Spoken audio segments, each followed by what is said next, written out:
১৯৩৫ সালের এক বর্ষার রাত। পার্ক স্ট্রিট তখনও আজকের মতো আলো ঝলমলে নয়, কিন্তু শহরের সবচেয়ে ব্যস্ত জায়গাগুলির মধ্যে একটা।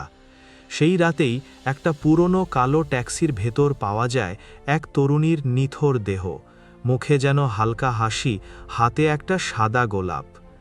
না কোনো ছুরির দাগ, না রক্তের চিহ্ন। আর ঠিক এই জায়গা থেকেই শুরু হয় কলকাতার সবচেয়ে রহস্যময় খুনের কেসগুলির মধ্যে একটা। তরুণীটির নাম জানা যায়নি, শুধু এটুকু জানা যায় সেদিন রাতের শেষবার তাকে দেখা গিয়েছিল গ্রেট ইস্টার্ন হোটেলের এক প্রাইভেট পার্টিতে। সেই পার্টিতে ছিল ব্রিটিশ অফিসার, ব্যবসায়ী আর কিছু প্রভাবশালী মানুষ। রাতটা ছিল একেবারে স্বাভাবিক। হাসি, গান, মদ আর নাচে মেতে ছিল সবাই। রাত প্রায় 1টা নাগাদ একজন ট্যাক্সি চালক জানান হোটেল থেকে একা বেরিয়ে আসেন ওই তরুণী। লাল সিল্কের শাড়ি, মাথায় ছোট্ট ফুলের খোপা।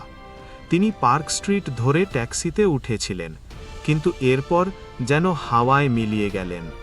পরদিন ভোরে এক পুলিশ কনস্টেবল দেখতে পান সেই ট্যাক্সিটা পার্ক স্ট্রিটের এক কোণে দাঁড়িয়ে আছে, জানালা খোলা, ইঞ্জিন বন্ধ।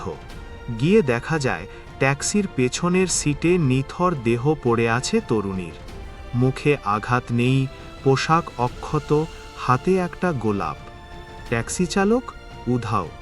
পুলিশ আসে, চারদিক ঘিরে ফেলে, কিন্তু কেউ কিছু জানে না। আশেপাশের লোকেরা বলে রাতটা খুব শান্ত ছিল, কোনো চিৎকার, কোনো গোলমাল শোনা যায়নি। হোটেলের গেস্ট লিস্টে দেখা যায় সেদিন রাতে একজন ব্রিটিশ অফিসার ওই তরুণীর সঙ্গেই নেচেছিলেন।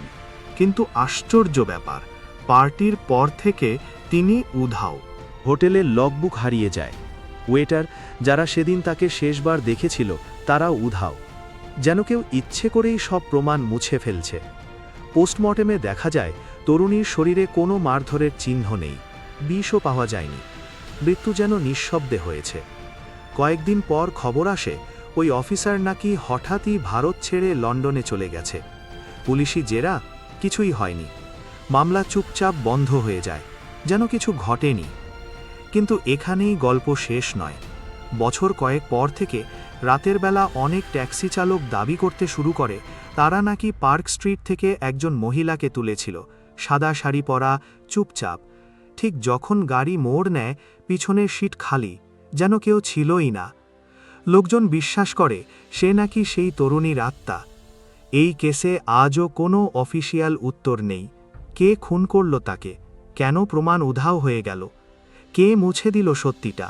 পুলিশ না কোনো প্রভাবশালী মানুষ? কেউ বলে এটা ছিল রাজনৈতিক কেলেঙ্কারি, কেউ বলে প্রেমের প্রতিশোধ, আর কেউ বলে পার্ক স্ট্রিটের রাতের রাস্তায় আজও সেই মেয়েটার ছায়া ঘুরে বেড়ায়। তোমার কি মনে হয়, এই কেসের পেছনে ছিল রাজনীতি, প্রেম, না কোনো গোপন ষড়যন্ত্র? কমেন্টে জানাও। আর যদি গল্পটা ভালো লেগে থাকে তবে লাইক করো, শেয়ার করো, আর ফ্রম দ্য হিস্ট্রি বুক চ্যানেলটা সাবস্ক্রাইব করো।